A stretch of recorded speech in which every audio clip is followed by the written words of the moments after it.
Hello friends, today Shashtika சமையல் என்ன பார்க்க போகிறோம்னா ஒரு சூப்பரான டேஸ்டான மசால் வடை குழம்பு எப்படி பண்ணுறதுன்னு தாங்க பார்க்க போகிறோம். பாருங்கள், இது மாதிரி டேஸ்ட்டாக எப்படி பண்ணலான்னு வீடியோக்குள்ளே போய் பார்க்கலாம் வாங்க.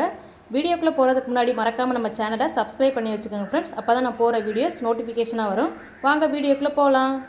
இப்போது மசால் வடை குழம்பு பண்ணுறதுக்கு நான் 4 மசால் வடை எடுத்து வச்சுருக்கேன். இது கூடவே தாளிக்கிறதுக்கு கடுகு சோம்பு எடுத்திருக்கேன். ஒரு பெரிய வெங்காயத்தை வந்து பொடியை நறுக்கி எடுத்திருக்கேன். ஒரு பழுத்த தக்காளி வந்து பொடி பொடியை நறுக்கி எடுத்து வச்சிருக்கேன். இது கூடவே ஒரு கொத்து கருவேப்பிலை எடுத்து வச்சிருக்கேன். வாங்க எப்படி பண்ணலாம்னு பார்க்கலாம். இப்போ கடாயை சூடு பண்ணிட்டு கொஞ்சமாக ஆயில் விட்டுக்கலாம். இப்போ ஆயில் சூடானதும் நம்ம எடுத்து வச்சிருக்க கடுகு சோம்பு ஆட் பண்ணி கிளறி விட்டுக்கலாம். இப்போ கடுகு சோம்பு நல்லா பொரிச்சதும் இப்போ இது கூட எடுத்து வச்சிருக்கிற வெங்காயத்தை ஆட் பண்ணி கிளறி விட்டுக்கலாம். வெங்காயம் வந்து நல்லா பொன்னிறம் வர வரைக்கும் நல்லா வதக்கிக்கலாம். இப்போ வெங்காயம் வதங்கினதும் நம்ம எடுத்து வச்சிருக்க ஒரு கொத்து கருவேப்பிலை ஆட் பண்ணி நல்லா கிளறி விட்டுக்கலாம். இப்போ இது கூட எடுத்து வச்சிருக்க தக்காளி ஆட் பண்ணி நல்லா கிளறி விட்டுக்கலாம்.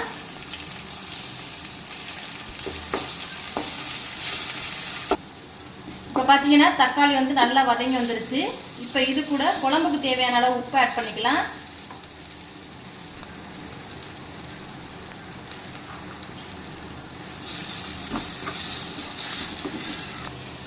இப்போ இது கூட மசாலா பொருட்கள் சேர்த்துக்கலாம். கொஞ்சமாக மஞ்சள் தூள், மிளகாய் தூள், குழம்பு மிளகாய் தூள், தனியார் தூள் இதெல்லாம் ஆட் பண்ணி நல்லா கிளறி விட்டுக்கலாம்.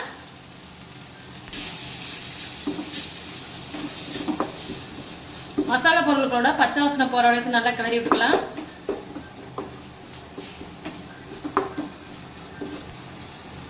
இப்போ இது கூட 1/2 கப் அளவு தண்ணி ஆட் பண்ணிக்கலாம். இப்போ ஒரு 10 மினிட்ஸ் நல்லா கொதிக்க விடலாம். நல்லா கொதிச்சு வரட்டும்.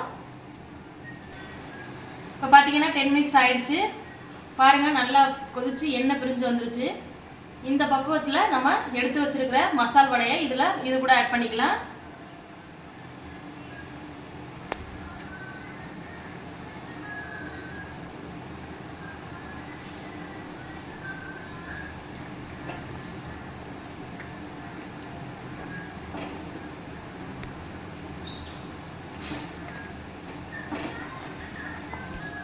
இப்போ பார்த்தீங்கன்னா மசால் வடை சேர்த்ததும் ரொம்ப வேக வைக்கணுங்கிற அவசியம் இல்லை. இதை வந்து ஒரு 2 நிமிஷம் வந்து லோ ஃப்ளேம்லேயே வச்சு எடுத்துக்கலாம்.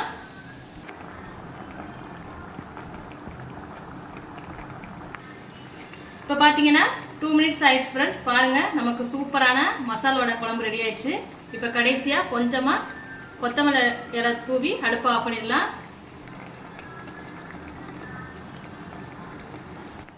இப்போ பார்த்தீங்கன்னா நமக்கு தேவையான சூப்பரான மசால் வடை குழம்பு ரெடி ஆயிடுச்சு ஃப்ரெண்ட்ஸ். பாருங்கள் எவ்வளோ சூப்பராக அருமையாக வந்திருக்குன்னு. நீங்களும் இந்த ரெசிபியை கண்டிப்பாக மறக்காமல் ட்ரை பண்ணி பாருங்கள். ட்ரை பண்ணி பார்த்துட்டு டேஸ்ட் எப்படி வந்துச்சுன்னு கமெண்டில் மறக்காமல் சொல்லுங்கள் ஃப்ரெண்ட்ஸ். லைக் பண்ணுங்கள், ஷேர் பண்ணுங்கள், கமெண்ட் பண்ணுங்கள் ஃப்ரெண்ட்ஸ். தேங்க்யூ.